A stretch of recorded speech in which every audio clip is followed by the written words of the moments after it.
Madame, Monsieur, bonsoir. Direction Chikapa, chef-lieu de la province du Kasaï, où le couple présidentiel est arrivé ce lundi 3 janvier 2022. Comme partout ailleurs dans l'espace Grand Kasaï, le chef de l'État a appelé à l'unité, au soutien des institutions et actions de développement, tout en rappelant la nécessité d'une cohésion au sein de cet espace géographique et linguistique. En espoir de voir la République démocratique du Congo aller en avant pour Félix-Antoine Tshisekedi Tshilombo, le développement de notre pays partira de la base au travers du vaste programme de développement à la base à partir de 145 territoires. À cela s'ajoutent les épineuses préoccupations relatives à la desserte en eau, en électricité, la réhabilitation des infrastructures routières ainsi que les difficultés de suivre les soins de santé appropriés. À ce niveau, le président de la République a annoncé la mise en application prochaine de la couverture santé universelle sur l'ensemble du territoire national. Concernant la gratuité de l'enseignement, le président a souligné que cette gratuité scolaire ne concerne que les écoles publiques. C'est dans une ambiance électrique devant un public engagé à soutenir les actions menées par le garant de la nation, Félix-Antoine Tshisekedi Tshilombo. Il a accordé la parole à la population afin d'écouter les préoccupations des uns et des autres. Nous y reviendrons avec force de tard dans nos prochaines éditions. Et peu avant de se rendre à Chikapa, le chef de l'État a inspecté l'exécution de la centrale hydroélectrique de Katanda au Kasaï central hier dimanche 2 janvier 2022, évaluée déjà à 65% de réalisation. Voilà.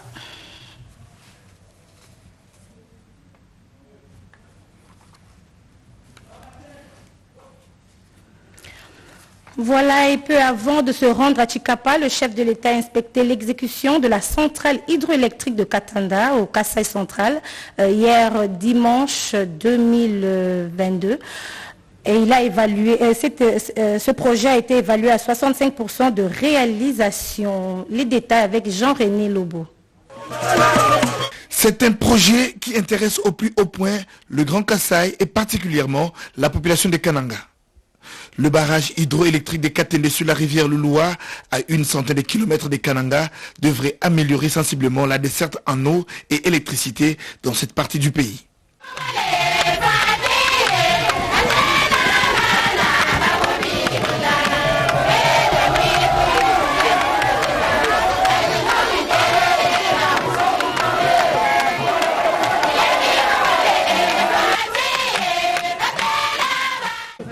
Ce projet tient à cœur le chef de l'État Félix-Antoine Tshisekedi Tshilombo, qu'il a réservé sa première descente de terrain pour l'année 2022 dans les territoires des Dibaya. Sur place, le président de la République a fait le constat amer.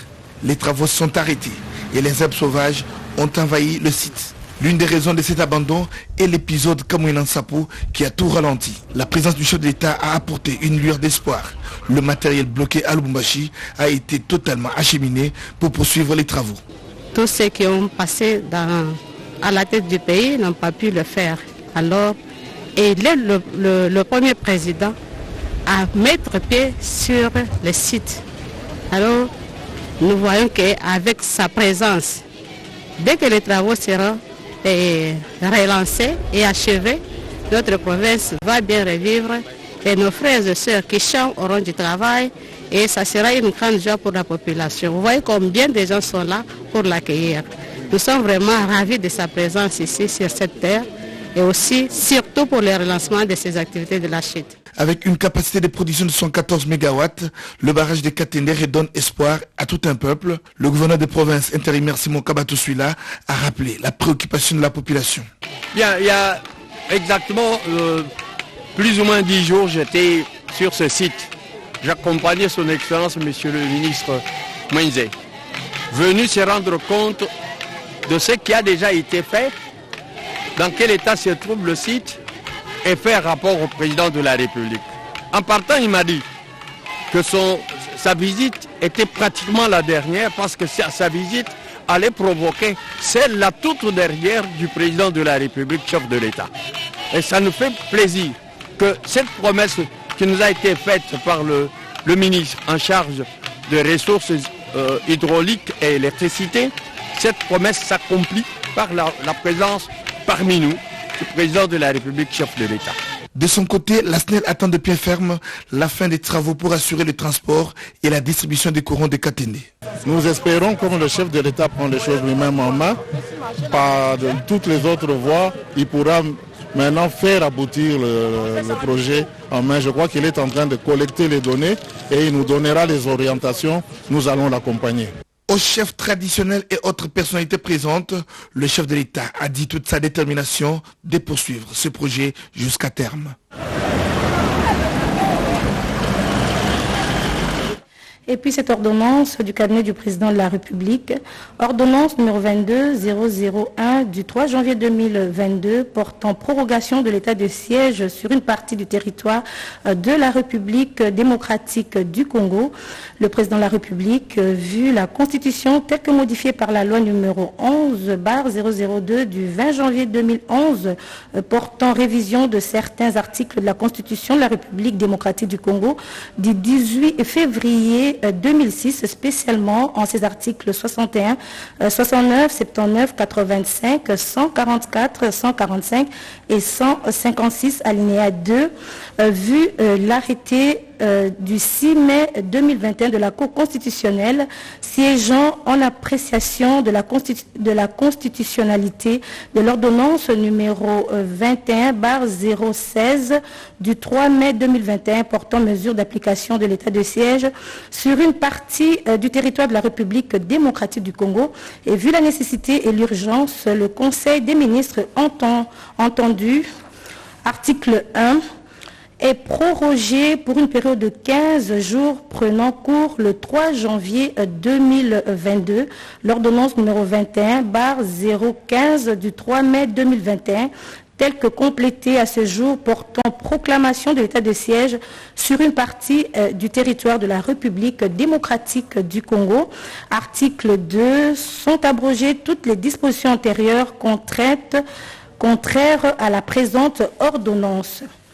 Article 3, le Premier ministre, le vice-premier ministre, ministre de l'Intérieur, Sécurité, Décentralisation et Affaires coutumières, le ministre d'État, ministre de la Justice et garde de Sceaux, ainsi que le ministre de la Défense nationale et anciens combattants sont chargés chacun en ce qui le concerne de l'exécution de la présente ordonnance qui sort ses effets à la date de la signature faite à Chikapa le 3 janvier 2022, signé par Félix Antoine Tshisekedi Tshilombo, président de la République, Jean-Michel Samalukonde, Premier ministre. Et à Kananga, les patients retenus à l'hôpital général ont vu leurs factures être payées par le couple présidentiel. Le conseiller privé du chef de l'État a tenu de se rassurer du paiement de ses frais d'hospitalisation. Blaise Boko Kiasanza a signé ce reportage.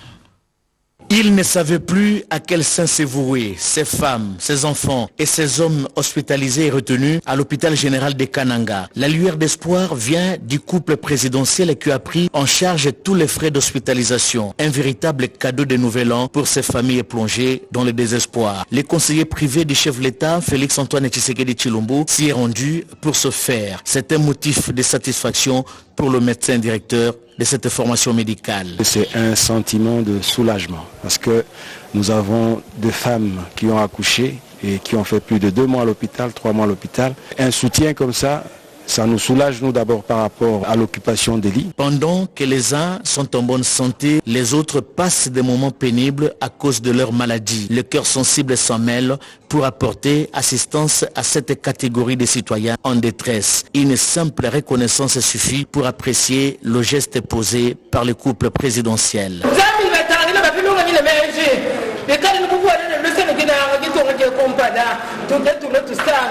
C'est un vrai natif et né à l'hôpital de Kananga que le conseiller privé a retrouvé ses racines. Le fait que le chef de l'État m'a délégué pour venir m'occuper de tous ces patients qui ont accouché et qui sont restés pendant longtemps ici, je me suis senti honoré par le couple présidentiel qui m'a confié ce travail-là.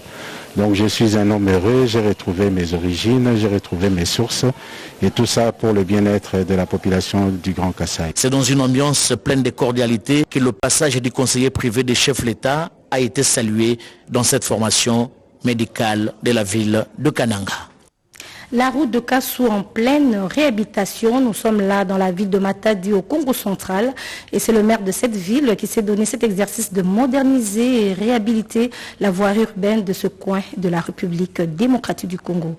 Un commentaire de Pierre Saïdi. Construite en 1953 à l'époque coloniale, la route Kassou, longue de près de 2 km, chaussée qui traverse les quartiers Ngadi, en pleine commune de Mvouzi dans la ville portuaire de Matadi au Congo central, qui était abandonnée à son triste sort, avait connu une dégradation très avancée. Cette route est en train de subir sa cure de jouvence grâce aux travaux de sa modernisation et de sa réhabilitation.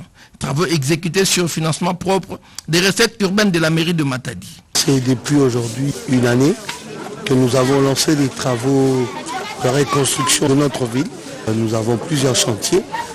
Nous sommes en train de construire des routes, là où ça n'a pas existé, ou là où les routes étaient abandonnées. C'est comme la route dont nous sommes, c'est la route Kassou, que nous sommes en train de construire, donc en bétonnant. L'exécution de ces travaux dans ces chantiers, tant de jour que de nuit, chantier qui utilise le cantonnage manuel par le biais de la jeunesse matadienne à qui on a appris les fondamentaux des travaux publics consistent en ceci. Construction des fondations en moellon et redimensionnement des caniveaux et redimensionnement des collecteurs. C'est un chaussée déjà rigide. Les joints qu'on laisse là, c'est là où on va mettre maintenant les goudrons pour éviter les eaux de ruissellement. Il convient de souligner que l'exécution des travaux de modernisation de la route Kassou afin de la hisser aux normes et standards internationaux en la matière est le 5e chantier lié à la réhabilitation de la voirie urbaine de Matadi, après celui de la route des caravanes, du rond-point Bouma, de l'avenue Toulouse à Soyo et de la chaussée Patine-Touzi en Tanza. Dépôt ce lundi 3 janvier du mémo des exploitants miniers et artisanaux au gouvernorat de la province du Lualaba. C'est le ministre provincial des Mines qui a réceptionné ce document au nom de la gouverneure intérimaire. Les exploitants miniers artisanaux plaident pour la révision de la décision du ministère national des Mines portant sur l'interdiction des engins dans les carrières artisanales. Ndolo Demazou. Ils ont choisi la voie légale pour revendiquer. Il s'agit des exploitants miniers artisanaux du Lualaba. Au regard de la décision du ministère national des Mines interdisant la présence des engins et des expatriés dans les carrières artisanales, ils ont déposé leur mémorandum au gouvernorat ce lundi 3 janvier 2022. Ils plaident pour la révision ou l'annulation de la dite décision. C'est le ministre provincial des Mines, Jean-Marie Tizaïnga, qui a réceptionné leurs documents. Il les rassure de l'accompagnement du gouvernement provincial dans cette démarche. Nous allons vous répondre avant d'envoyer ce mémo au destinataire à Kinshasa. S'il faudra que nous nous déplacions nous tous, nous le ferons pour aller négocier. Vous êtes venus pacifiquement, vous nous avez donné une mission sur base de laquelle vous allez nous juger. Au responsable des exploitants miniers artisanaux du Lualaba, Jacques Kaoumba, de donner l'importance de cette démarche. Nous demandons aujourd'hui de tous les emprunts, c'est dire que nous allons commencer encore à travailler en galerie. Or, aujourd'hui, les activités en galerie, en tunnel, sont prohibées. Les discours qui est notre secteur, nous devons assainir le secteur. Nous devons formaliser le secteur, nous devons professionnaliser le secteur. Un rendez-vous est tout de même pris avec le chef de l'exécutif provincial, Fifi Masuka Saini, le vendredi prochain.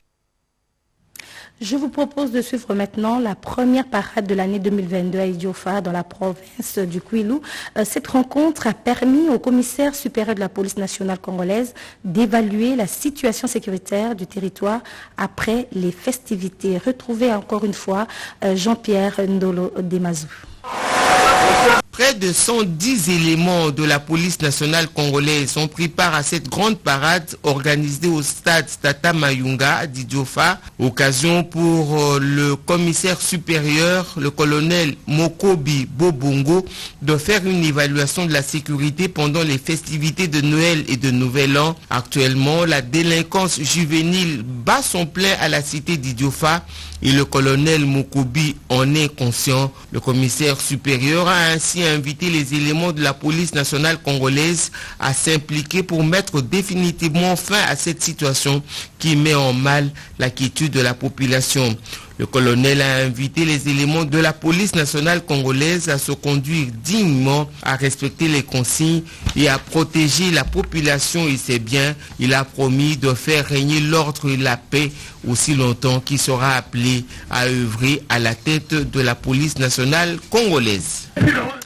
Les festivités de Nouvel An sont encore d'actualité dans la province du Haut-Katanga. Le gouverneur a partagé le repas de Nouvel An avec les habitants de Sakania. Question de raffermir les liens avec les administrés. Regardez. Contrairement à la coutume, le gouverneur de province fête le premier jour de l'an depuis qu'il est à la tête du Haut-Katanga, loin de la capitale du cuivre.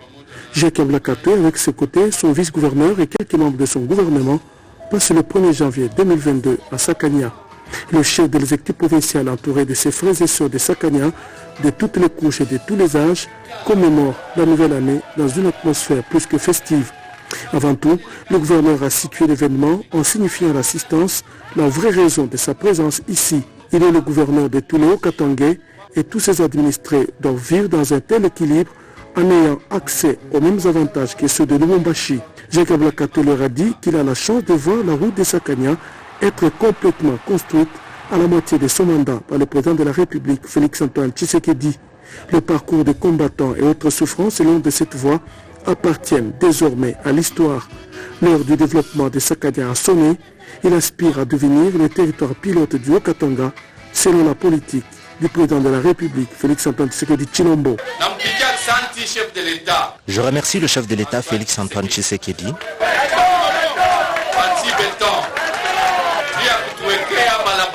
pour la réhabilitation de la route. Aujourd'hui, Sakania a une belle route. Sakania sera desservie en eau potable et en électricité, parce qu'il y a un projet de tirer une ligne à partir de Kasumbalesa jusqu'à Lonchi.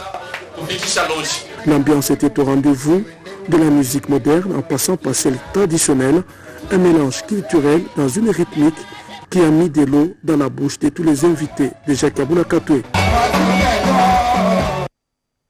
Et puis dans son périple dans les provinces issues du Grand Kasaï, le chef de l'État Félix-Antoine Tshisekedi Tshilombo est attendu dans le Sankuru à toutes les forces vives sont mobilisées.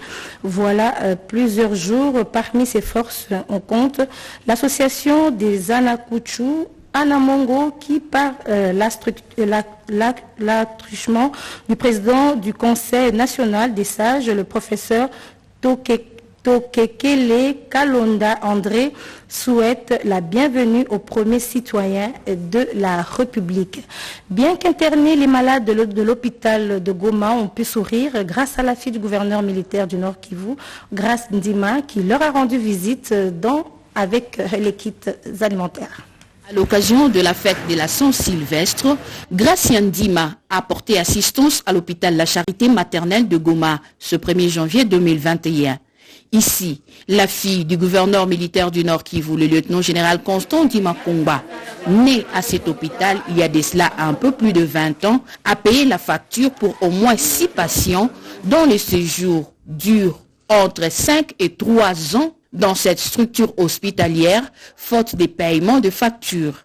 Elle a par ailleurs offert un don en vivres et non-vivres aux femmes accouchées le 31 décembre 2021 et le 1er janvier de cette année 2022. Dans sa gibecière, vivre et non-vivre pour mieux accueillir l'année qui s'ouvre. C'était rempli d'émotions. Ça fait plaisir de revoir cette année. Parce que je suis gomatracienne. Ouais, donc ça fait vraiment plaisir de retrouver les femmes sages. Et c'était vraiment rempli d'émotions. Je suis très contente et j'ai songé de partager un petit rien avec toutes les mamans pour fêter le nouvel an. Force à nous, force à Goma. meilleurs vœux, mes vœux les meilleurs, que Dieu ne cesse de vous bénir. Goma, c'est une terre bénie et ensemble on fera de notre mieux pour vaincre l'ennemi. Les bénéficiaires, sourire aux lèvres, ont dit un seul mot. Merci. Encore des fêtes de fin d'année, cette fois-ci avec l'épouse du président de l'Assemblée nationale, Mbosso Jules, qui a distribué des vivres et autres biens de première nécessité aux femmes vulnérables du Congo. Un reportage signé Serge Mata. Tant après son existence, l'Université du Congo a déversé sur les marchés de l'emploi plus de 70 diplômés de deuxième cycle de toutes ces 10 facultés au cours de cette première collation de grades académiques de sa toute première promotion, une cérémonie à laquelle a pris part l'épouse du président de la Chambre basse du Parlement. Cette dernière a saisi l'occasion de son séjour dans cette province pour accompagner les couches sociales défavorisées dans sa gibecière, des cartons de poulet, des sacs de riz, des poissons salés, des bidons d'huile et plus d'une centaine de matelas et lits selon les besoins présentés. Toujours à Kenge, l'épouse du président de l'Assemblée nationale, Mbosso Jules César Kabenga Michel, est allée à la rescousse des différents centres de santé où elle a offert également un lot de matelas, notamment à l'hôpital secondaire de Kenge 2, au centre de santé Sebeko et Saint-Esprit, au centre hospitalier Chadari, ainsi qu'au centre médico-chirurgie Légimo. Partout où elle est passée, elle a laissé des empreintes. Les bénéficiaires ont remercié l'épouse du président de l'Assemblée nationale pour son geste louable de solidarité et de générosité. Pour mettre un terme à sa tournée, la présidente de l'association portant son nom, Mbosso Jules César Kabenga Michel, a remis des pagnes aux femmes vulnérables du secteur de Dinga, toujours à Kenge, bien avant de partager un repas de cœur avec les personnes vulnérables de ce coin, la province du Kwango. La province du Kwilu accueille la caravane de dépistage et de soins gratuits de lutte contre la tuberculose, pilotée par le Programme national de lutte contre la tuberculose PNLT, et c'est dans l'objectif de réduire la chaîne de transmission d'ici 2030 en République démocratique du Congo. Un récit de Serge Mata. Après la ville de Chikapa, au Kasaï, la caravane de dépistage actif et des soins gratuits de la tuberculose a poursuivi ses activités à Bandundu, chef-lieu de la province du Kwilu. Une fois arrivée sur place, l'équipe de dépistage, la campagne gratuite de lutte contre la tuberculose s'est rendue avec ses 2 cliniques mobiles à la prison urbaine de Kikwit. Ici, pendant 2 jours, l'opération a consisté à l'identification des sujets et au dépistage actif afin de couper la chaîne de transmission de cette maladie. Nous voulons vraiment voir tous les malades de telle sorte que nous puissions être rassurés au moins que les éventuels malades qu'on va trouver là, on les met sous traitement et ça peut permettre à ce que nous coupons cette chaîne de transmission qui peut faire que d'autres prisonniers puissent attraper la tuberculose. Ensuite, la même équipe du Programme national de lutte contre la tuberculose, conduite par son directeur, le docteur Michel Kaswa Kayomo, s'est dirigée vers le site de Kazamba pour une série d'actions favorisant l'accès aux soins gratuits de qualité pour lutter contre la tuberculose. C'est une maladie que nous suivons de très près et qui est presque en train de disparaître parce que les gens ont adhéré à la politique nationale. C'est dans le but d'appuyer les coordinations provinciales de la lèpre et de la tuberculose au sein des divisions provinciales de la santé que le Programme national de lutte contre la tuberculose a lancé cette campagne de dépistage actif et gratuit de la tuberculose sur l'axe Kinshasa-Kwango-Chikapa. C'est là, dans le cadre de la vision stratégique du chef de l'État Félix Antoine Tshisekedi Tshilombo, axée sur la couverture santé universelle. Il est reconnu aujourd'hui comme l'un des vieux centres de recherche pharmaceutique du pays, le centre de recherche pharmaceutique de Luozi, et c'est l'une de référence dans son domaine depuis 41 ans. Ses responsables en appellent au soutien des pouvoirs publics. Cédric Enina. Un credo, une récitale qui revient souvent sur toutes les lèvres. Le soutien à la recherche scientifique, surtout dans le domaine biomédical. À ce sujet, la République démocratique du Congo a enregistré des avancées notables. Et les symboles de ces prouesses scientifiques, c'est entre autres les centres de recherche pharmaceutique de Luozi, dans le Congo central, fondé en 1980 par le célèbre pharmacien Batangu, connu surtout pour son médicament antipaludéen Manalaria ainsi que Manadiar. Ajoutez à cela le tout récent Manacovid. Un appel au soutien des décideurs pour pérenniser cette œuvre. À l'heure de la pandémie à Covid-19, fort de son expérience de 40 ans, sous la houlette du pharmacien Étienne Flaubert Batamompe, le CRPL a mis au point le Manacovit. C'est un médicament qui a passé avec succès toutes les épreuves des essais cliniques et il a donné de très bons résultats. C'est un médicament qui présente des propriétés antivirales, il lutte contre le Covid-19. C'est un anti-inflammatoire, un antipyrétique donc contre la fièvre, un antihistaminique, un anticoagulant, un modulateur d'immunité, il a beaucoup de propriétés. Les centres de recherche pharmaceutique de l'OSI totalisent à ce jour 41 ans, ce qui veut dire 41 ans au service de la communauté. Et l'élaboration du programme d'urgence intégré de développement était au centre de l'atelier organisé par le directeur général du Fonds et promotion de solidarité nationale, Miremon Sadi. C'était dans l'auditorium du Fleuve Congo Hôtel. Les détails avec Marie Lélo. Atelier tombe à pic car il vient de clôturer le long processus de l'élaboration du programme d'urgence intégré de développement communautaire. Et ce, après plusieurs phases ayant déjà eu lieu pour mener à bien le projet auquel tous les Congolais aspirent. Ces assises concourent aussi à la mobilisation des ressources pour un avenir radieux. Pour le FNPSS, c'est la matérialisation de ces missions, qui sont des missions transversales.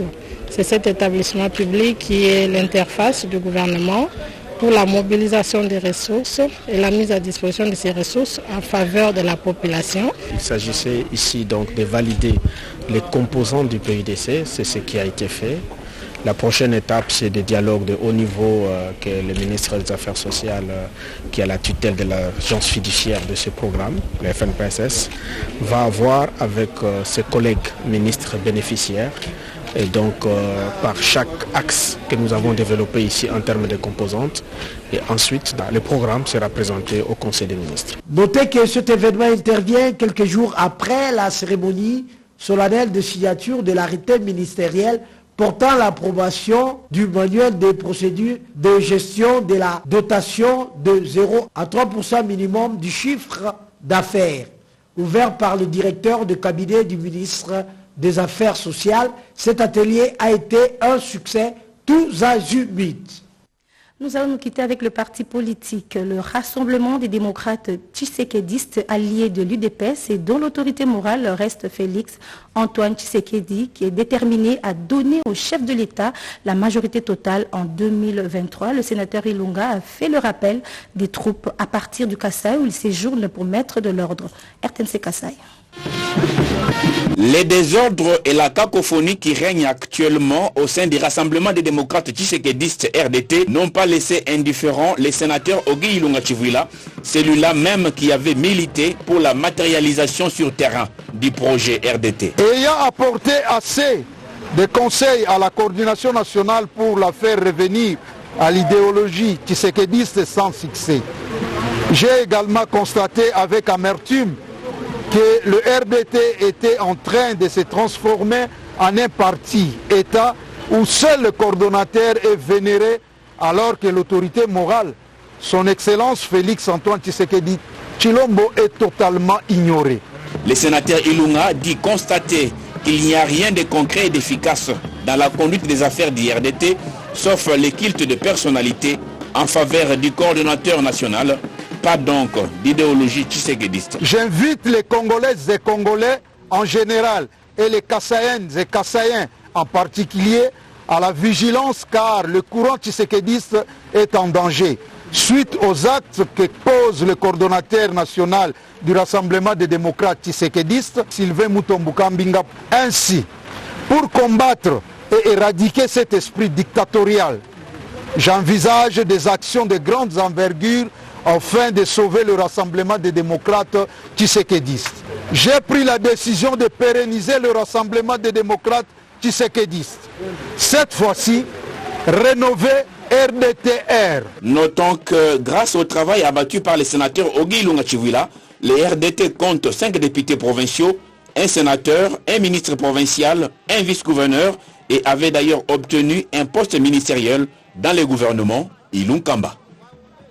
Voilà, c'est la fin de ce journal rédigé par Diane Balaka. Merci de votre attention et vous serez en compagnie de Françoise Boulabouaki à 20h pour la grande édition du soir. Au revoir.